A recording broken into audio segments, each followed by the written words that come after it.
hatuna biashara ya banzi. Kitaka ndio, lakini hatuna biashara ya banzi hapa. Biashara lengo letu kuu ni kupata bao.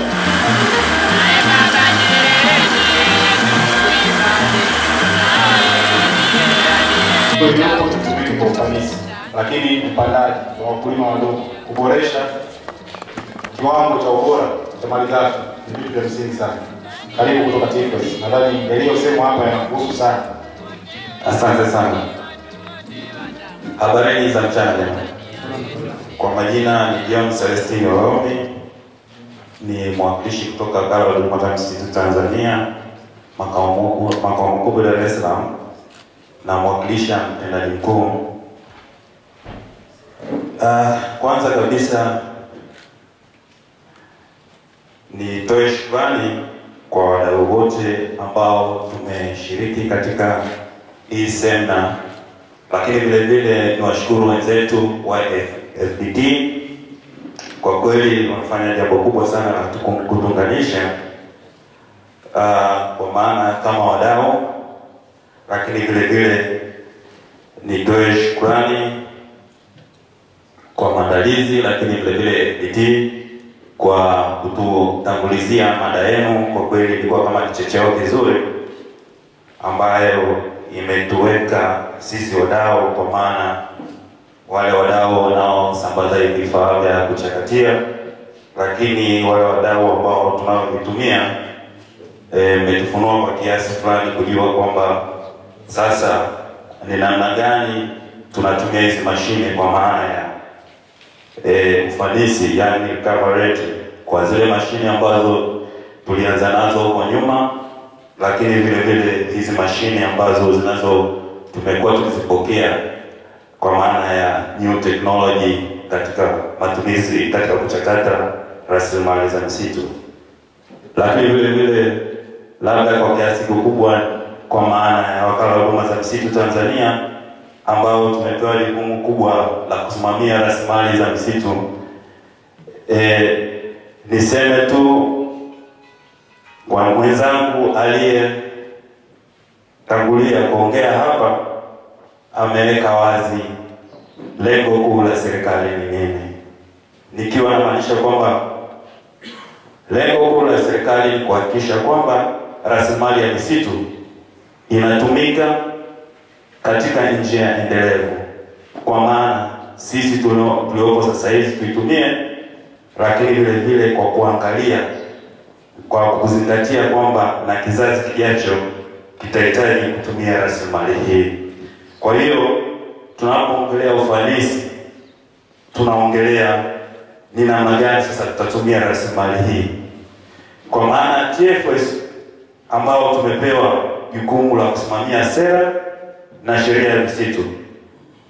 Sera ya Taifa ya Misitu ya mwaka 98 inahimiza matumizi endelevu ya rasilimali za misitu, lakini vile vile jukumu kubwa ambalo tumepewa na serikali ni kuhakikisha kwamba sasa tunaweka utaratibu madhubuti wa kuwezesha uvunaji pamoja na biashara ya misitu. Sasa ni namna gani tunasimamia au tunaweka huo madhubuti? Ni kuhakikisha sasa sheria ya misitu ambayo ndiyo inayotuongoza inasimamiwa vyema. Kwa hiyo kwa kuzingatia hayo, ni kweli sasa tutambue kwamba namna tunavyochakata mazao yetu ya misitu, tunaposema ufanisi, tunaongelea kitu kinachoitwa recovery rate. Recovery rate au ufanisi huu upo kisheria, kwa maana sheria inatambua kwamba tunapovuna rasilimali ya misitu, tunapovuna mti, hadi tunapokuja kutoa kile kiasi kwa maana ya mbao, slipa, magogo, yale yote kile kinachotoka tunachokiita recovery rate ya ufanisi, tunakipata katika asilimia. So kwamba tunatavuna mti mzima tutategemea kupata 100%. Hapana, ni lazima tutapata kiasi fulani cha ule mti, yani recovery rate. Sasa zile asilimia ndio hizo ninazosema ziko kisheria, na wakala tumepewa jukumu la kuhakikisha kwamba kile kinachopatikana kiwe na mahusiano moja kwa moja na kile kilichovunwa kwa maana ya coverage. Sasa labda niseme tu kwamba sisi kama wakala, kwa kuzingatia hayo,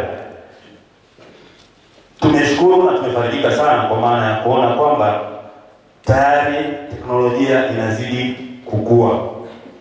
Kwa maana sasa rasilimali itatumika vizuri, kwa maana ufanisi unazidi kuongezeka. Tunafarijika kuona kwamba wadau wamekuwa ni wengi, kwa maana bankers wamejitokeza kusaidia kukuza teknolojia. Lakini sisi wenyewe wa Tanzania kuna baadhi tayari tumeshaanza kuibuka kuangalia kubuni njia ya kuboresha zile teknolojia tulikuwa tunazitumia zamani. Wenzetu kutoka nje ya nchi nao wameanza kutuingizia teknolojia. Kwa hiyo sisi kama wakala, niseme hii kwetu ni fursa, na tunaendelea kuungana na nyie wadau wenzetu kuhakikisha kwamba tunatimiza ile jukumu ambalo tulopewa na serikali.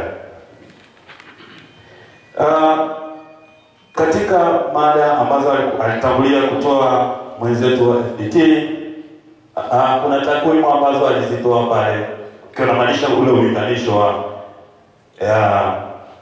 Dimdo pamoja na bani. So yani kwa maanisha hizi teknolojia ambazo kwa tumia zamani, lakini na hizi teknolojia kwa zinazoibuka. Lakini vile vile kuna swala lilikuwa pale kwamba inaonyesha, takwimu zinaonyesha kulingana na tafiti ya jirani walioifanya kwamba kwa ile miti midogo Dimdo inafanya vizuri, lakini kuna ile miti mikubwa Dimdo imekuwa haifanyi vizuri. Cycle so inaonekana kwamba ndio inayofaa zaidi. Labda nataka kusema tu kwamba kwa kuwa ni tafiti, sisi kama serikali vile vile tumekushaanza mapitio ya coverage. Labda niunganishe moja kwa moja na mwenzetu wa Shivita kwamba kukua kwa teknolojia isije ikawa ni changamoto, iwe ni fursa. Kwa maana huku tunakotoka teknolojia ilikuwa ni ndogo, iko wazi. Sasa hivi ufanisi umekuwa ni mkubwa. Kwa hiyo lazima hata ile coverage tulikuwa tunatumia kama serikali ilikuwa inahitaji sheria, ni lazima itabadilika, itapanda. Kwa maana hiyo niseme tu kwamba serikali imeshaliona hili, na inavyoongea hivi sasa hivi tayari kuna timu ambayo ipo inazunguka katika maeneo mbalimbali ya nchi, na timu hiyo imeundwa na wataalamu kutoka chuo cha Sokoine, wenzetu wa Tafori pamoja na wataalamu wengine kutoka misitu, wanashirikiana na wadau mbalimbali kufanya mapitio ya hii coverage. Kwa maana hiyo hii mapitio haya ndio yatakwenda kuwa chachu ya mabadiliko ya sheria hii. Kwa maana nyingine, kukua kwa teknolojia sasa itatupa ni aina gani ya mashine itafanya mapendekezo, lakini itafanya mapendekezo vile vile na hii coverage hii iweje. Na nitaka kuongelea vile vile kwamba upatikanaji wa malighafi iliongelewa na wenzetu. Ni wazi kwamba kama tulivyotangulia kusema kwamba mahitaji kwa kweli ni makubwa. Mahitaji ni makubwa ukilinganisha na kile ambacho kinachopatikana kutoka kwenye misitu ya asili na hata kutoka kwenye miti ya kupandwa.